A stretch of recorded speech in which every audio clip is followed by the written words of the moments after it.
هلا وهلا. اليوم راح نسوي حشوة تنفع لكل أنواع المحاشي.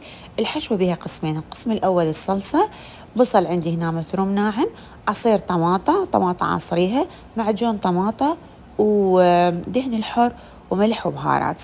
أول شي نسوي نخلي كمية من الزيت ونخلي دهن الحر ونبدي نحمس البصل. هاي الكمية أنا سويت بصليتين ثرمتهم ناعم.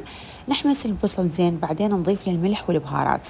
البهارات عبارة عن ملعقة شاي ونص من الفلفل الأسود ومن الكمون ومن الكاري. نحمسهم زين، بعدين نضيف ملعقتين طعام من معجون الطماطة، وبعدين نضيف الطماطة اللي عاصريها، يا أما علبة كاملة من الطماطة الجاهزة أو عصروا طماطة 2 وخلوها عفوهم فترة حتى تسبك الصلصة، يعني 10 دقائق وتصير عندي جاهزة. الجزء الثاني من الحشوة تمن مصري 500 غرام نقعته، بصلاية مفرومة ناعم، نص كيلو لحم مفروم، وشنو عندكم خضروات. أنا حطيت كرفس ونعناع وشبنت، ونص كوب من الزيت، بهارات بابريكا وكمون وفلفل أسود وكاري، والصلصة اللي سويناها. نضيف كل المكونات سوا ونخلي عليهم زيت الزيتون والبهارات والملح، وخليت شوية دبس الرمان والصلصة، خلطتهم سوا والحشوة صارت عندي جاهزة.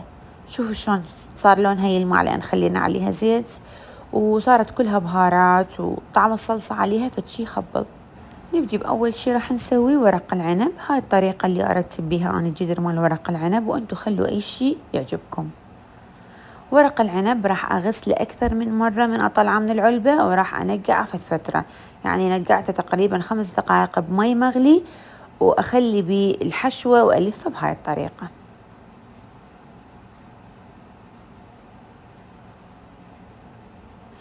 ورا ما نكمل كل الكمية راح أنصفها بالجدر على الخضروات اللي خليناها، ونخلي عليها طبقة من ورق العنب.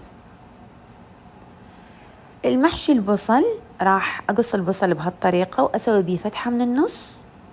سويت أني 3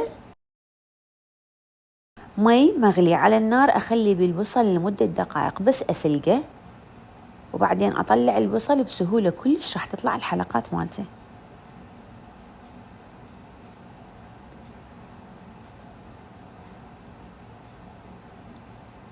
محشي البصل مجرد ما نخلي بيه الحشوة ويصير عندي جاهز.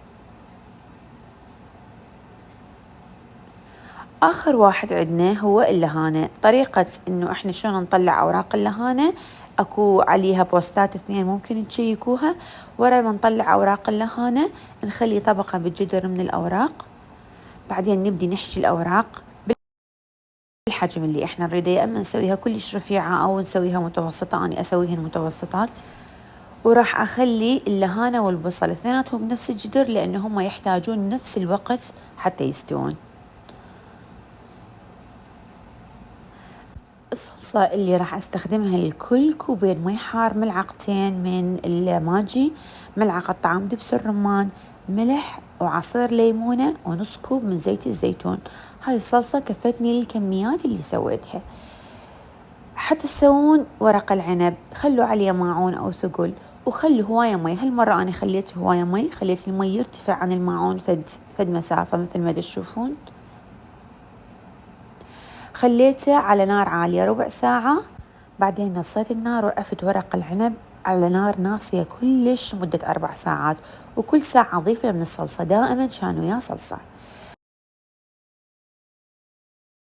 محشي اللهانة والبصل خليته على نار عالية بدون أي صلصة بالبداية لمدة 10 دقائق حتى يذوب من مية. بعدين راح أخلي عليه ثقل. أنا دائما أستخدم الماعون للثقل، وأخلي صلصة بمستوى آخر صف، يعني ما أخليها مثل ورق العنب. الصلصة بمستوى المحشي راح ياخذ له نص ساعة على نار متوسطة، وبعدين نقلل الحرارة 1 وربع ويصير عندي جاهز. هذا ورق العنب ورا ما استوى. خليت المحاشي كلها بماعون تقديم واحد. الماعون صار فتشي يخبل، يعني شكلهن مو طبيعي جد حلو وطعمهم رهيب. كلش راح تستمتعون بهذا الطبق، يستاهل التعب. وبس شوفوا ورق العنب شلون استوى وشلون صار قوامه. طبق المحاشي لازم تجربوه واستمتعوا بالطعم، وبالعافية مقدما.